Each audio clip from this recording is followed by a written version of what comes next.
थी और मेरी लाइफ में कोई कलर्स ही नहीं थे। हम कहते हैं ना, बहुत से लोगों को कहते सुना कि जब हमने 5 वक्त की नमाज़ें पढ़ना स्टार्ट कर दी, जब हमने कुरान को सही से तर्जुमे के साथ पढ़ना शुरू किया तो हमारी ज़िंदगी बदली, क्योंकि अल्लाह ताला ने उसमें हमें हर चीज़ का हल बताया, हमारी पूरी ज़िंदगी का तर्ज अमल हमें बता दिया गया है कुरान में। लेकिन बस उसको फॉलो करना और उसको पढ़ना और फिर उसको समझना में हम कहीं गलती कर जाते हैं। हमारी एक प्रॉब्लम है सुस्ती। हाँ। वो सबसे बड़ी सुस्ती जो है ना हमारी कुरान। और फिर हम कहीं ना कहीं वो जाते हैं कि हम अपनी जिंदगी की कहते हैं ना कि जिंदगी की चीजों में इतने उलझ गए हैं, उलझ नहीं कहूंगी मैं, कि हम इस तरफ फॉलो करते हैं। फिर हम, हमारा दिल तो जाहिर है बचपन से हम मुस्लिम हैं, अल्लाह पे यकीन रखते हैं, ईमान लाते हैं, इस बात पे यकीन है हमारा कि हमारे हुज़ूर मोहम्मद सल्लल्लाहु अलैहि वसल्लम हमारे आखिरी नबी, इन सब चीज़ों पे हम कलमा पढ़ते हैं। लेकिन कहीं ना कहीं हम फिर से उन्हीं सब चक्करबाजियों, उन्हीं सब चीज़ों में लग जाते हैं। हम कोशिश करते हैं कि हम इस तरफ आए, फिर से हम इस तरफ चले जाते हैं, क्योंकि हमारा माशरा में खास इस तरह का हो गया है। क्या एनवायरनमेंट का भी कसूर है, लेकिन मोमिन जो होता है ना उसके दिल का एनवायरनमेंट कभी चेंज नहीं होता। अच्छा, इर्द गिर्द का एनवायरनमेंट कोई बात नहीं चेंज हो जाए, देखिए दिल का एनवायरनमेंट अगर चेंज हो जाए ना तो फिर वो सब चीजें उल्टी हो जाती हैं। सही। और अगर दिल काबू में आ जाए, आपको पता है कुरान में अल्लाह ताला ने उस इंसान को जन्नत दे दी है जिसका दिल जो है ना वो सलीम है। दिल, जिसका दिल जो है मुनीब है, अल्लाह की तरफ रुजू करने वाले, झुकने वाले।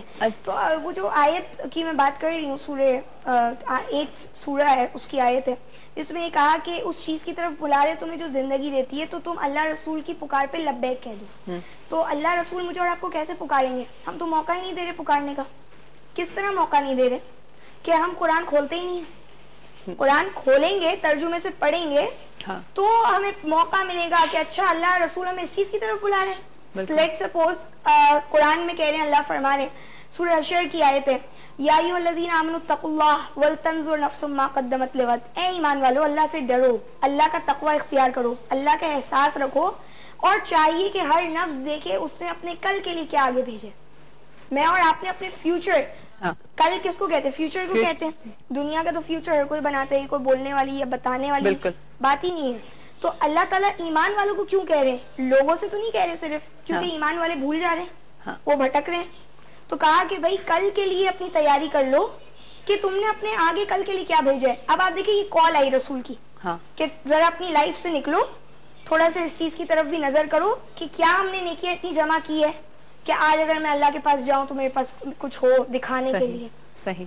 आई मीन हम लोग किसी को दिल ही ना दुखाएं, ये भी सबसे बड़ी नेकी है। आप क्या कहेंगे इसके ऊपर? देखिए दिल ना दुखाना, बिल्कुल कुरान इखलाकियात पर हद दर्जे जोड़ देते हैं। कुरान जो ऐसी किताब है जो इंतहाई आला सतह के इखलाकियात का दर्ज देती है। अल्लाह ताला कुरान में कि जिस तरीके से हमें कहते हैं कि गीबत नहीं करो, नहीं करो, यही सब कुछ हम लोग अपनी डेली रूटीन में कर रहे होते हैं। जी, ये सारी, और वो भी ईमान वालों से मुखातिब है अल्लाह उस आयतों में, उस सूरह हुजरात की आयत है जिसमें अल्लाह ने फरमाया कि ईमान वालों आपने तजस्सुस नहीं करना और गीबत नहीं करनी।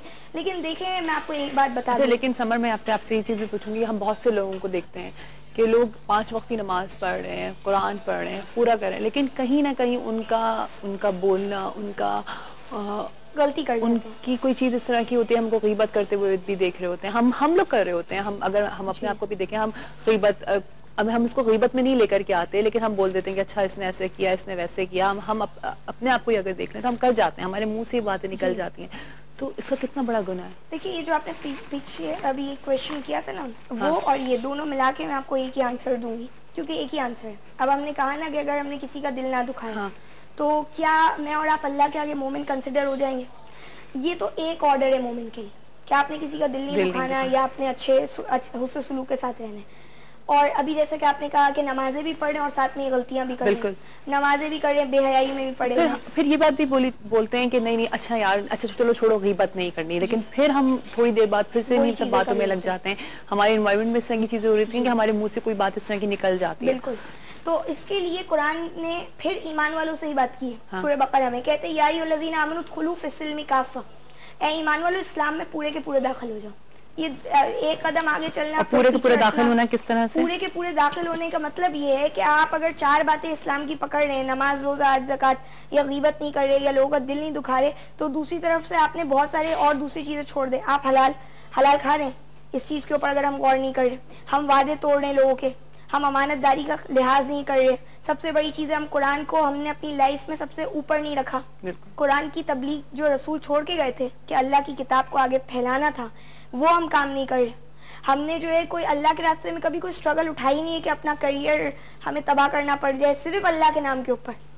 इस तरह की बहुत सारी सेक्रीफाइसेस है। देखिए अभी हमने कुर्बानी कर ली, तो कुर्बानी तो गाय बकरों की है। हाँ जी। अपनी जात की कुर्बानी का हमें ये तो सबक दिया जा रहा था। बिल्कुल। तो ये तो हम भूल ही जाते हैं ना, हम तो गाय बकरी वो हम लोग उसमें लग जाते हैं। जब रमजान आता है तो हम सब बड़े अच्छे मुसलमान बनते हैं, लेकिन उसके फौरन बाद नॉर्मल रूटीन पर ये जो अभी आपने अच्छी बात कह दी, रमजान में जब हम 1 महीना इबादत करते हैं पक्के सच्चे मुसलमान बन जाते हैं। हमसे अच्छा मुसलमान कोई नहीं होता। और 11 महीने जो हम इस्लाम के ऊपर नहीं होते, ये इस्लाम में पूरा दाखिल होना नहीं है। सही। 12 मंथ्स जब है हम दीन में, तो फिर हम पूरे के पूरे। चलें ठीक है, thank you so much summer. बहुत अच्छा लगता है कि आप जुम्मे वाले दिन हमें आकर के थोड़ी सी बातें समझाती हैं, और जिसपे अल्लाह करे कि हम आगे जाके इन पे अमल करें। और आपका साथ बहुत अच्छा लगता है, बहुत बहुत शुक्रिया। चलिए जनाब, इस वक्त हम जाएंगे ब्रेक पर। एक बात और कहती चलूँ आप लोगों से कि देखें, अभी जिस तरह से समर ने भी आप लोगों की बात बताई कि रमज़ान आता है, पूरे साल में 1 महीना हमें मिलता है, इसी तरह से पूरे हफ्ते में हमें 1 दिन मिलता है, जुम्मे का दिन, जिस दिन हमें अल्लाह ताला की तरफ जिस दिन हम बैठते हैं, दुआ करते हैं, और अल्लाह ताला उस दिन सारी दुआओं को कबूल फरमाते हैं। आपको पता है कि जुम्मे के दिन की कितनी फजीलत है, और आज का दिन भी जुम्मा है। तो जब भी दुआ करिएगा तो मुझको, मेरी मॉर्निंग शो की टीम को और मेरे चैनल को ज़रूर याद रखेगा, और साथ साथ हमारे मुल्क को और हमारे शहर को भी याद रखेगा। जिस शहर में आप रह रहे हो उस शहर के लिए, अपनी गली के लिए, सब जगहों के लिए ज़रूर दुआ करेगा। एक दफ़ा फिर आप सबको जुम्मा मुबारक। कहीं मत जाइएगा, हमारे साथ रहिएगा। हम छोटी सी ब्रेक के बाद वापस आ रहे हैं सुबह बखैर वाइब के साथ में।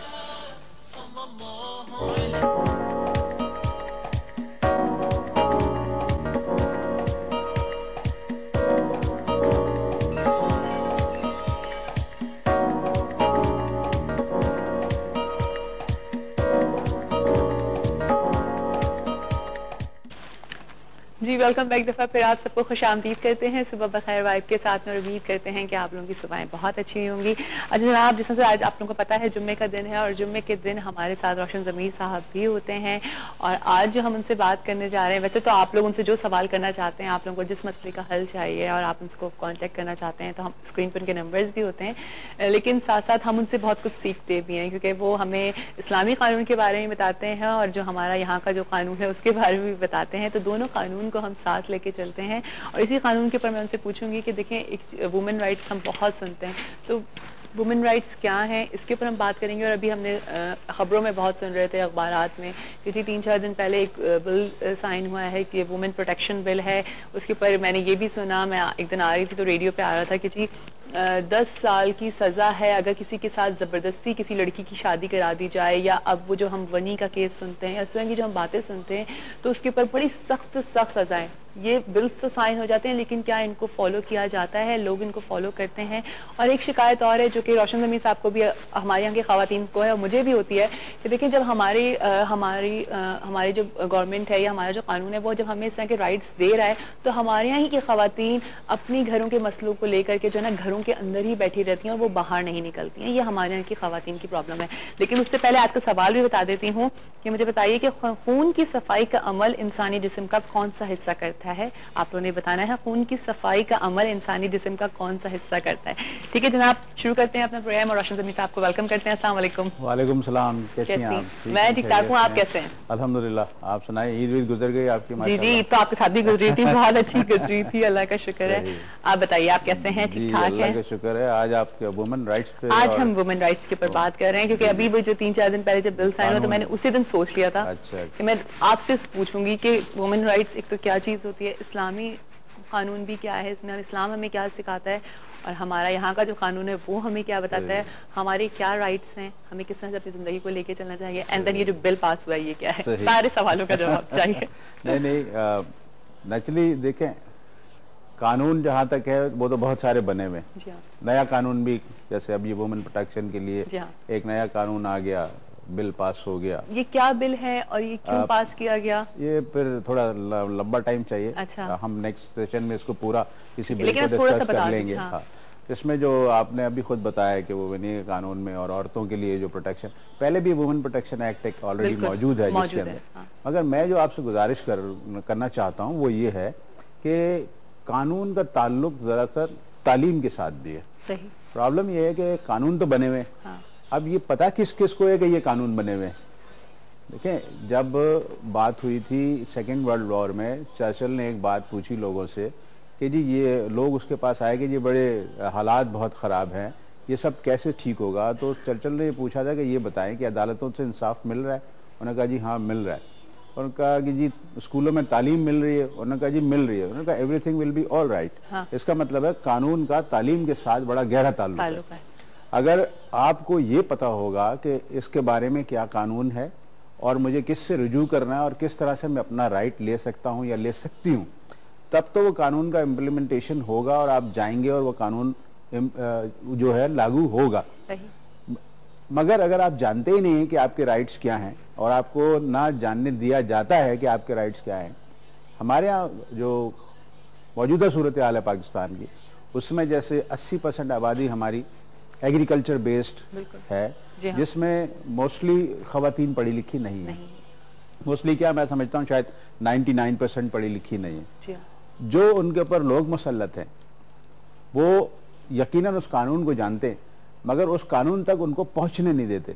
जैसे आपने विन्नी की रस्म कही, वट्टा सट्टा की रस्म कह दी, कारोकारी कह दी। हमारे यहाँ ये भी चीज है रोशन साहब के अरसे से उनकी अपनी रस्में चली आ रही हैं। वही मैंने कहा ना कि अब जब असेंबली के फ्लोर से मीडिया के ऊपर कोई आदमी कह दे कि जिंदा औरतों को गाड़ देना हमारे यहाँ का कानून है, तो फिर मुल्क का कानून कहाँ है?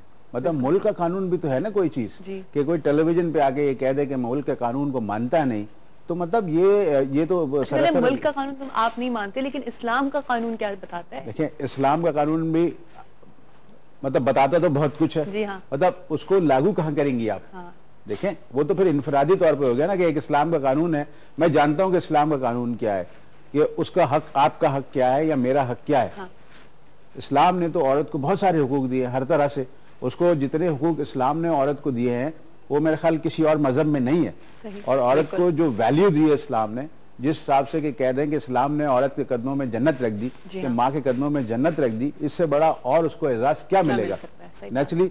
और औरत को मर्द के साथ अल्लाह ने कहा तुम एक दूसरे का लिबास हो। नेचुरली लिबास से ज्यादा नजदीक कोई भी चीज नहीं होती। ये लिबास जो हमने पहना है it's the most private thing.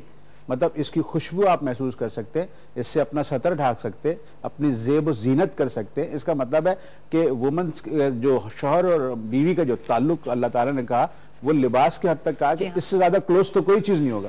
अगर तुम इसको उतार फेंकोगे, जैसे ये कहता है कि गुस्से में हम तलाक दे रहे हैं, गुस्से में हम फला चीज कर रहे हैं, गुस्से में हम सारी चीज कर रहे हैं, तो इसका मतलब है अपने आप को नंगा कर देना। मतलब ये लिबास को उतार के फेंक देना ना।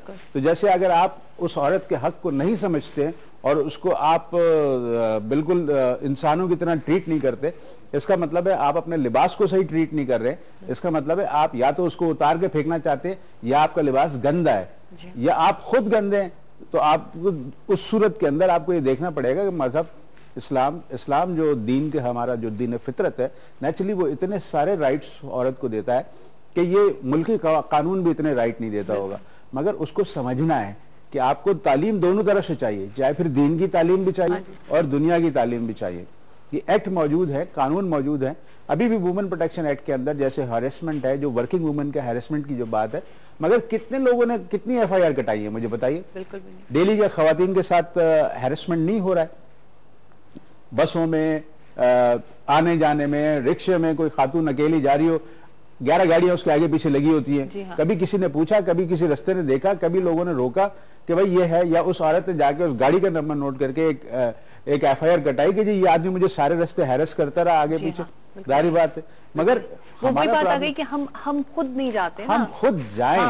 कानून मौजूद है, मगर ये क्या होगा, ये बड़े शहरों की खवातीन, जैसे आप कि ये शहर है कराची, लाहौर, इस्लामाबाद, पेशावर, ये यहाँ पे जहाँ तालीम थोड़ी ज्यादा है और थोड़े अवेयरनेस से जैसे कह लें आप, और मीडिया ने कुछ ज्यादा अवेयरनेस डाल दी है या आ गई है, तो उसमें तो इनको थोड़ा और हौसला करके जाना चाहिए ना। मगर खौफ जो है अभी तक दिलों से निकला नहीं है। वो खौफ क्यों है?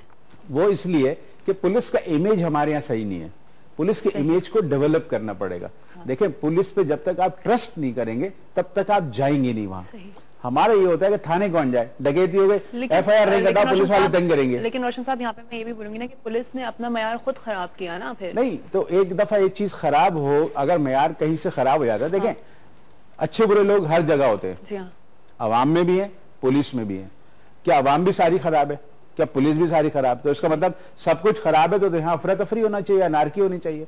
इसका मतलब there is something right also. कुछ अच्छे लोग माशरे में भी